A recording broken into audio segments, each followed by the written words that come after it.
अस्सलाम वालेकुम। टॉपिक है जी प्रोटीन कपल्ड रिसेप्टर। जी प्रोटीन कपल्ड रिसेप्टर जो है ना, हमारे पास एक तरह का रिसेप्टर है जो कि सेल मेम्ब्रेन के ऊपर मौजूद होता है और ये हमारे पास एक हेप्टा हेलिकल स्ट्रक्चर है।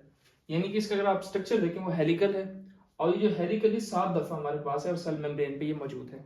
ठीक है, सबसे पहले हम इसके स्ट्रक्चर को समझते हैं। ये हमारे पास रिसेप्टर है, यहाँ आके कोई भी लाइगेंड बाइंड होगा। अब लाइगेंड क्या हो सकता है? कोई भी ड्रग हो सकती है, कोई भी हार्मोन हो सकता है, कोई भी न्यूरोट्रांसमीटर हो सकता है। ठीक है, उसके बाद इसके 3 हमारे पास सब यूनिट होते हैं। एक अल्फा सब यूनिट होता है, एक बीटा, एक गैमा। असल में जो काम जो सारा करना है ना, वो अल्फा ने करना है। बीटा गैमा का काम सिंपल ही है कि ये जो हमारे पास स्ट्रक्चर है, हेलिकल स्ट्रक्चर, इसे सेल मेम्ब्रेन में एंकर करा के रखना है ताकि कहीं इधर उधर ना हो जाए। ठीक है, और ये हमारे पास एक और तरह का एक एंजाइम लगा खड़ा है जिसका नाम हमारे पास है तो एडेनल साइक्लेज हो सकता है ये एंजाइम, या हमारे पास गोनाडोट्रोपिन साइक्लेज हो सकता है, या तीसरे नंबर पे फास्फोलाइपेज सी हो सकता है। ठीक है, तो ये हमारे पास इसका स्ट्रक्चर है। अब ये एंजाइम कब हमारे पास एडेनल साइक्लेज होगा, कब हमारे पास गोनाडोट्रोपिन साइक्लेज होगा, कब हमारे पास फास्फोलाइपेज सी होगा? जब हमने साइक्लिक एएमपी को एक्टिवेट कराना है या बनाना है, वो हमारे पास ये एंजाइम बनवाएगा, एडेनाइल साइक्लेज। जब हमने जीएमपी को बनाना है तब हमारे पास एंजाइम होगा गोनाडोट्रोपिन साइक्लेज। ठीक है, जब हमने पीआईपी2 को बनाना है तब हमारे पास होगा फास्फोलाइपेज सी। ठीक हो गया? अब वही बात है, कंपोनेंट्स हमारे पास जी प्रोटीन के 3 होते हैं।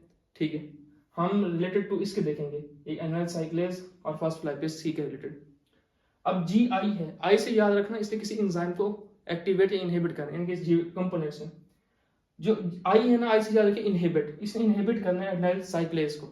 ठीक हो गया, जी आई ने इनहिबिट करना है। जबकि जी एस, एस से याद रखना स्टिमुलेट, तो एस से हमारे पास स्टिमुलेट करेगा एडेनाइल साइक्लेज को।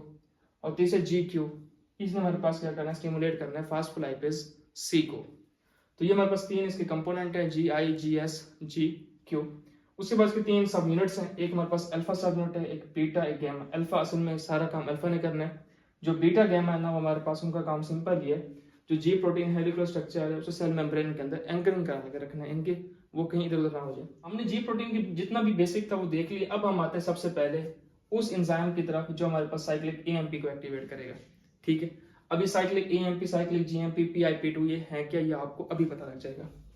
सबसे पहले ये हमारे पास जी प्रोटीन है, ये जो एंजाइम है वो है एडेनाइल साइक्लेज, जिसने किसको एक्टिवेट करना है? साइक्लिक एएमपी बनाना है। ठीक, सबसे पहले ये होगा कि इस रिसेप्टर पे आके कोई भी लाइगेंड बाइंड होगा।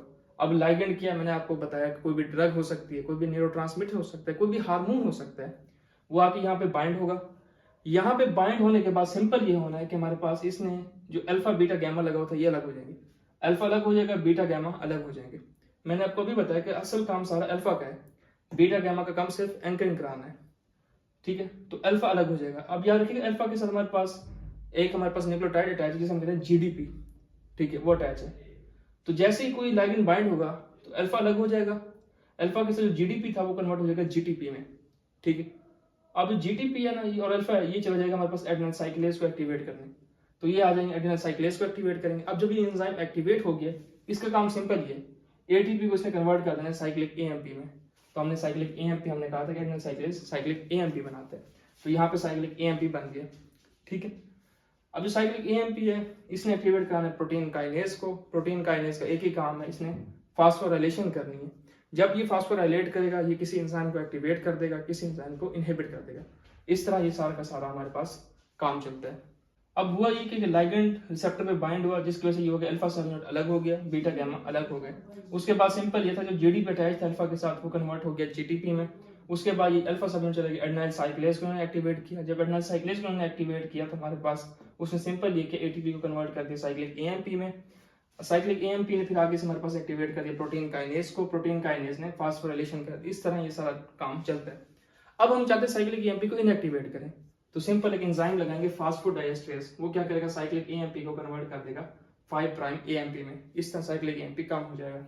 ये सारा का सारा था हमारे पास साइक्लिक एएमपी एडेनाइल साइक्लेज के बारे में। अगर हमारे पास ये जो था, जो एंजाइम एडेनाइल साइक्लेज था, अगर इसकी जगह गोनाडोट्रोपिन साइक्लेज होगा तो उसमें सारा काम वही चलना है। सिर्फ फर्क यहाँ आना कि एटीपी को उसने साइक्लिक जीएमपी में कन्वर्ट करना है, साइक्लिक जीएमपी ने प्रोटीन काइनेज को एक्टिवेट करा के फास्फोराइलेशन कर देंगे। बाकी सारा का सारा वही है, सिर्फ एंजाइम के यहाँ पे फर्क आएगा, सिंपल फर्क आएगा, हमारे पास साइक्लिक एएमपी की जगह साइक्लिक जीएमपी बन जाएगा।